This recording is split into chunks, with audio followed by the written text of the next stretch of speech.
안녕하세요. 니니팸의 하신이 엄마입니다. 지난 시간에는 저의 지옥 같았던 모유 수유 경험을 들려드렸는데요. 자, 오늘은 어떻게 제가 그걸 뚫고 원모의 길로 갈 수 있었는지 그 방법과 경험담을 공유하도록 하겠습니다.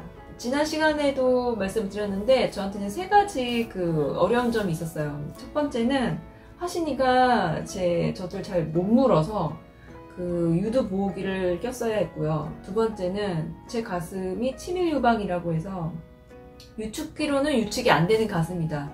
그래서 무조건 직수를 해야 된다는 거. 유축을 해도 양이 적다는 것이었고, 세 번째는 제가 유두배반에 걸려서 아기가 물려고 하면 너무너무 아팠다는 거. 정말 이게 칼로 도려낸 것처럼 아파요. 이 세 가지가 저의 가장 어렵고 힘든 점이었는데요. 이게 어떻게 잘 해결됐는지 지금부터 말씀을 드리자면, 유두보호기는 조리원에서 나오고 하루 이틀 만에 하신이가 자연스럽게 잘 물었어요. 그러니까 하신이가 처음 태어났을 때가 한 2.7kg였는데 조리원에서 나올 때 한 3.2? 이렇게 좀 체중이 늘었어요. 그러니까 아기가 빠는 힘이 있어야 된다고 하더라고요. 근데 이게 체중이 늘면 자연스럽게 힘도 늘어난대요. 그러니까 제가 딱히 노력을 하지 않았는데 유두 보호기를 떼도 하신이가 잘 물어줬어요. 그래서 저는 이게 그냥 자연스럽게 잘 해결이 됐고, 두 번째가 이제 유축을 해도 유축이 안 되는 가슴, 직수를 해야 되는 가슴인데 양이 너무 적어서 진짜 그게 제일 힘들었거든요.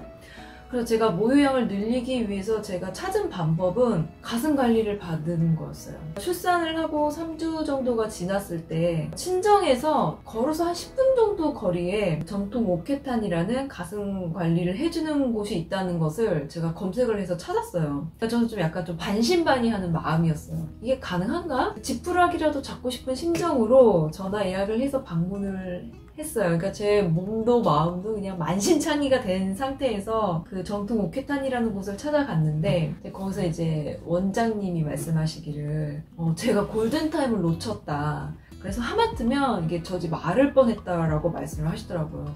그러니까 차라리 조리원을 퇴소를 하고, 그러니까 그게 딱 2주죠. 2주가 지나고 바로 왔더라면 좀 더 수월하게 양을 늘릴 수 있었을 텐데 딱 지금이 고비다. 이거를 넘기지 못하면 모유 수유를 못할 수도 있다라고 말씀을 딱 해주시더라고요. 그래서 제가 진짜 정말 열심히 했습니다. 하라는 대로. 그러니까 제가 조리원을 나와서 그 말이 있잖아요. 젖은 무조건 많이 물리면 된다. 아기가 울면 그냥 물리라. 그래서 전 친정에 와서도 진짜 노력을 많이 했어요. 조리원에서 아무리 물려도 6번이라고 했잖아요. 저는 친정에서 한 10번은 했어요. 계속 물리려고. 그러니까 하루에 10회 정도? 근데 원장님이 말씀하시길 그걸로도 부족하다. 무조건 하루에 12번 이상은 먹여라. 그러니까 하루에 14번도 괜찮다. 반드시 새벽 수유는 2번은 해야 된다. 그러니까 새벽에 물려야 양을 늘릴 수 있다고 하더라고요. 그래서 저한테 내려진 지침은 2시간 간격으로 오른쪽 왼쪽, 그러면 그 다음엔 왼쪽 오른쪽 이렇게 번갈아 가면서 젖을 물리는 거예요. 그러니까 한쪽만 물리지 말라고 했어요. 반드시. 그래서 만약에 이번에는 오른쪽에서 왼쪽으로 물리면 그 다음에는 왼쪽에서 오른쪽으로 가고, 오른쪽에서 요람 자세라고 있어요. 요람 자세로 물렸다면 반드시 왼쪽은 럭비 자세로 물려라. 그렇게 해서 자세도 번갈아 가면서 물리고 순서도 그렇게 물리고, 그 다음에 몇 분을 먹이라고도 알려주셨거든요. 근데 초반에는 그게 잘 지켜졌는데 이게 또 아이마다 다르다 보니까 하신이는 좀 칭얼대고 좀 부족해하는 것 같아서 제가 어쩔 수 없이 그냥 원하는 대로 물리자. 그게 아마 10분에서 최대 15분이었어요. 그렇게 먹였고, 근데 이건 진짜 아기 성향에 맞출 수밖에 라고 말씀드리고 싶고요. 그 다음에 새벽에도 아기가 자고 있어도 그냥 그걸 무슨 꼼수라고 하죠? 그냥 물렸어요. 새벽에 물려 모유가 많이 나온다고 하니까 알림 맞춰놔서 일어나서 먹였고요. 저는 왜 자는 아기를 물려서 잠을 방해하냐 라는 말까지 들었지만 저는 당당하게 말했죠. 아니 그렇게 해서 모유가 줄어들면 어떡하니까 어떡할 겁니다. 그래서 제가 이렇게 한 달은 이렇게 꾸준히 했던 것 같고요. 그 사이에 가슴 관리는 한 3번 정도 받았어요. 마사지도 받고, 그 다음에 이제 어떻게 아기가 잘 먹고 있는지 그것도 점검을 하고, 그래서 이제 아기 기저귀 양을 보면 안다고 하잖아요. 양이 그래도 한 12개 정도 나오더라고요.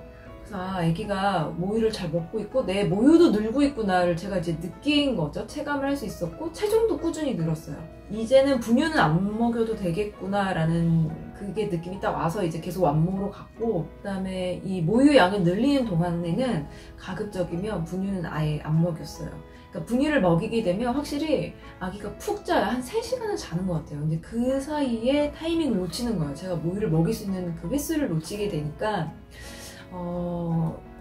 분유 양을 좀 줄이세요 라는 말은 들었지만 저는 그냥 과감하게 그냥 아예 끊고 제 모유로만 먹이기 시작했고요. 유두백반은 어쩔 수 없어요. 그냥 물려야 됩니다.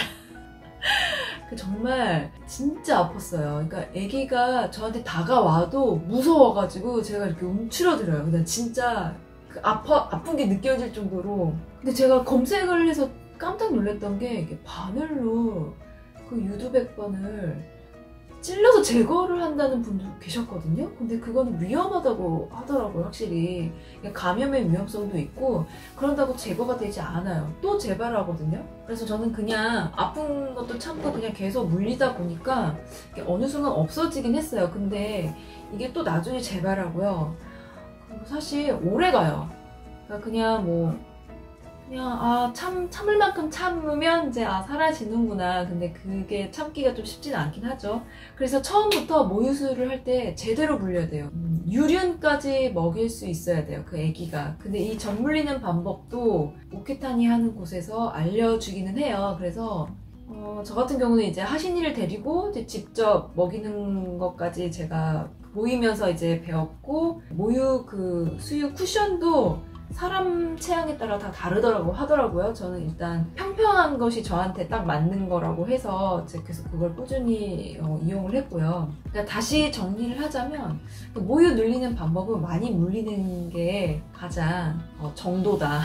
그게 제일 정답이고, 새벽 수유 포함해서 그러니까 새벽 수유 2회는 꼭 물려야 되고 최소 12회 이상은 한번 물려보시라. 2시간 간격이고요. 그리고 가급적 분유는 먹이지 말고, 분유를 먹여야 한다면 이제 양을 줄여서 모유를 먹일 수 있는 획수를 확보를 해야 되고요. 또 저처럼 유축이 안 되는 가슴은 무조건 직수를 해야 한다. 이 정도로 이제 정리를 할 수 있을 것 같고요. 질문이 있습니다. 네. 안녕하세요, 하신이 아빠입니다. 그렇다면은 우리 하신이가 태어나서 조리원부터 해서 모유가 잘 안 나왔기 때문에 좀 많이 고생했잖아요. 그렇다면 바로 가슴 관리를 받을 수 있는 오케타니 같은 곳을 바로 가는 것을 추천하십니까? 만약에 지금 출산을 앞두고 있는데 내가 모유수유를 하고 싶다 하시는 분이 계시다면 저는 그 전에 가슴 관리를 해주는, 그러니까 저 같은 경우는 이제 전통 오케타니라는 곳을 찾아갔잖아요.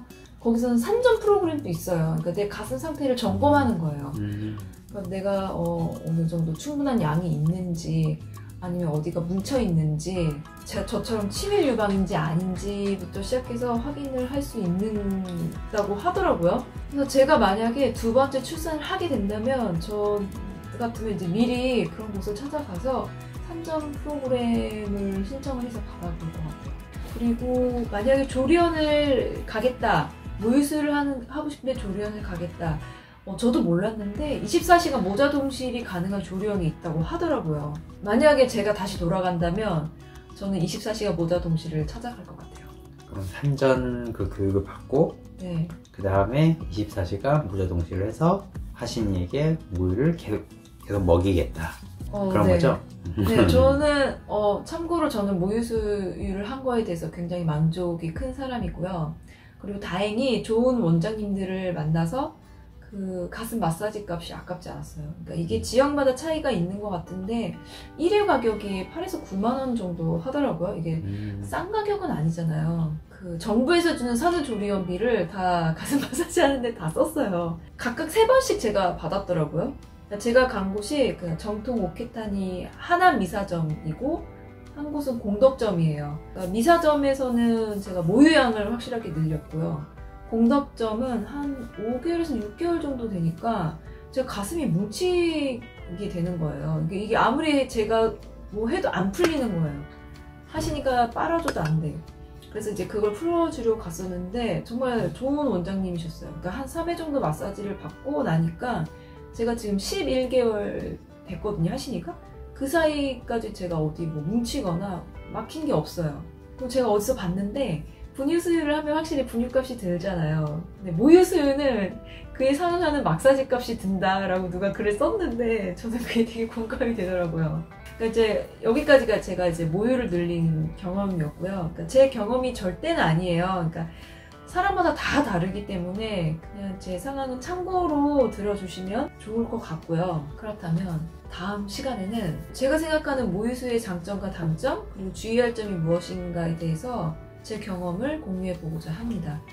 그럼 구독, 좋아요, 알림 설정까지 꼭 해주시고요. 다음에 또 만나요. 안녕.